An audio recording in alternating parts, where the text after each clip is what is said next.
Hey YouTube, Freedom for Kaz here. Hey, what's going on today? I hope you're doing alright. I'm having a pretty good day. Let's see how the day ends. We'll see how we are then. Hey guys, I want to make a few points on today's video. Again, I'm making another video about Detroit. And I really hope that you tune in and watch the whole video because I've made several videos about Detroit. And it's not so much that I'm ripping on the city itself, even though it is the murder capital of the world. Per capita, per people of the city, I guess what really concerns me more so than anything else is a question that has kind of popped in my mind, and I've talked to a few other YouTubers as well. And Detroit could be a cornerstone for the New World Order. And what I mean by that is, just like in the title, will Detroit be a NWO start point for martial law? If you're going to do something, and if you're going to do something, I mean the government, if the government is going to do something radical, like a radical takeover, and it doesn't even have to be so radical with all of the new laws that Obama has passed, with the NDAA and other laws that have stripped our freedoms and things like that, along with the Patriot Act that came from 9/11. Our freedoms and the Constitution has been shredded, and thus, if you're going to enact martial law, why wouldn't you choose a strategic city like Detroit? Alright? And I have a few points as to why. Alright, let's go back and do some history. Okay, Detroit was a major player in the United States. Detroit was the heartbeat at one time of the United States, pumping out automobiles. And you have to remember that back in the 40s and 50s and 60s, there were 5 major automotive companies in Detroit. You had GM, Ford, Chrysler, American Motors, and the Packard Automotive Group. Okay, and they obviously made the Packard cars, which are obviously no longer. AMC was bought by Chrysler, and now we have 3 left. Well, since obviously the mid-50s and 60s, the automotive companies have gotten smaller, and with the use of robots and things like that, loss of economy, revenue, and also things like that, a lot of the major companies have left the city of Detroit. They are now in the suburbs and other areas like that. Chrysler's world headquarters is in Auburn Hills. Ford's world headquarters is in Dearborn. Nowhere near the city of Detroit. But getting back more so to the point as to why I think Detroit is going to be an NWO start point for martial law is because if you're going to start something, why not start it in the most violent city in the United States? I have done past videos on the violence of Detroit. I have done videos about Eminem and his Superbowl commercial. I almost did a video about Clint Eastwood in his Super Bowl commercial, but I chose not to, only because I didn't think it was going to make a difference. I had made 2 videos about the Eminem commercial, and yes, all you diehard Eminem fans thought I was attacking you and Eminem, not the city of Detroit, which tells me that you have no clue about what's going on. Now my question is did Eminem and Clint Eastwood make these videos for the city of Detroit, or was it because they got paid by Chrysler? Because let's face it, okay, the halftime video of Clint Eastwood said something like, Detroit is in the locker room and they're making a big plan about how they're going to make this big push and come out on top. Oh really? How much violence has there been in the city of Detroit since the Super Bowl? I can tell you a great lot. A great lot of violence has been in the city of Detroit since Clint Eastwood's halftime commercial.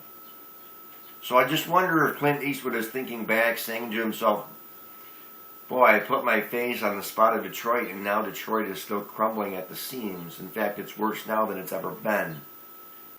I just want to touch on a few things here, and one thing that really scares me, and the reason why I say I think Detroit is a catalyst for the New World Order and martial law, is because the mayor of Detroit wants to turn off almost all of the streetlights in the city. Now, if we are the murder capital now, what's going to happen when we turn off over 2/3 of the streetlights?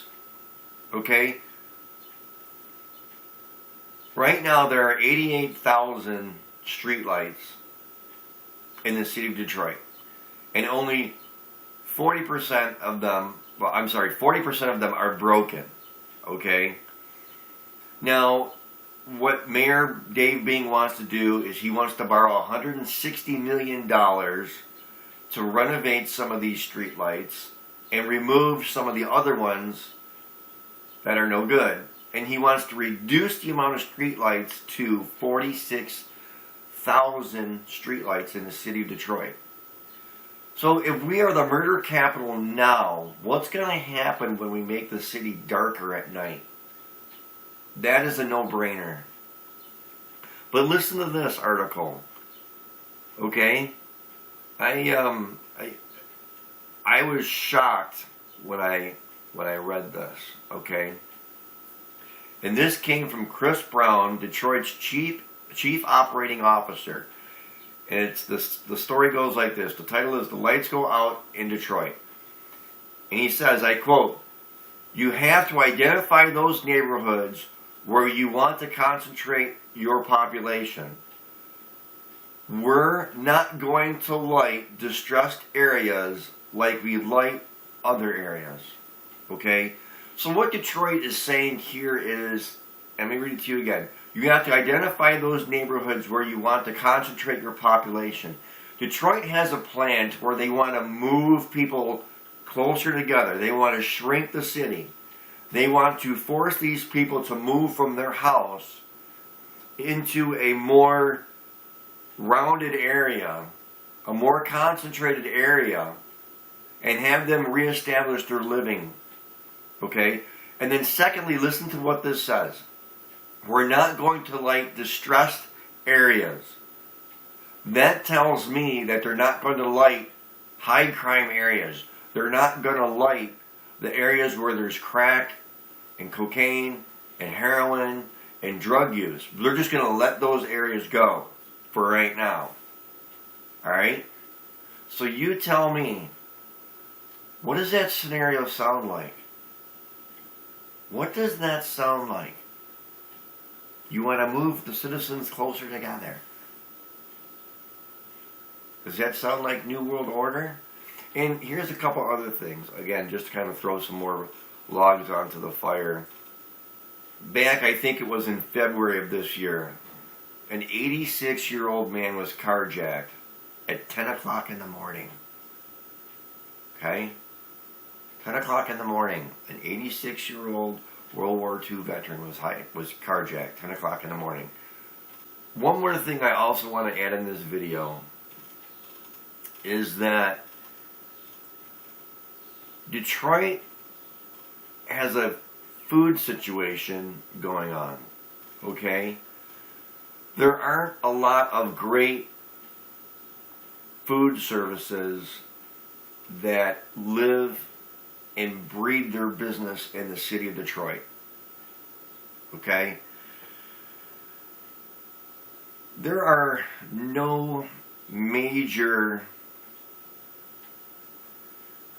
grocery stores basically in the city of Detroit. For instance, there's no Meijer, there's no Kroger, and there are no Walmarts found anywhere inside the city of Detroit. Okay, but there are local grocery stores. There are an Aldi, and there's Spartan stores, and there's a Save-A-Lot. Now, Save-A-Lot and Spartan stores aren't, quote-unquote, per se, national brands. Okay?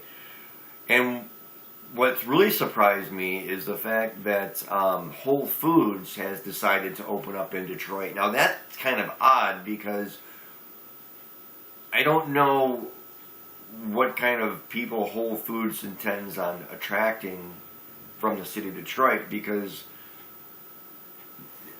to me Whole Foods is a little bit more pricier than a standard grocery store because of its organic stuff and all natural stuff. So there is a problem with food in the city of Detroit because you're mainly depending on your local grocer. So now you think about this whole scenario again.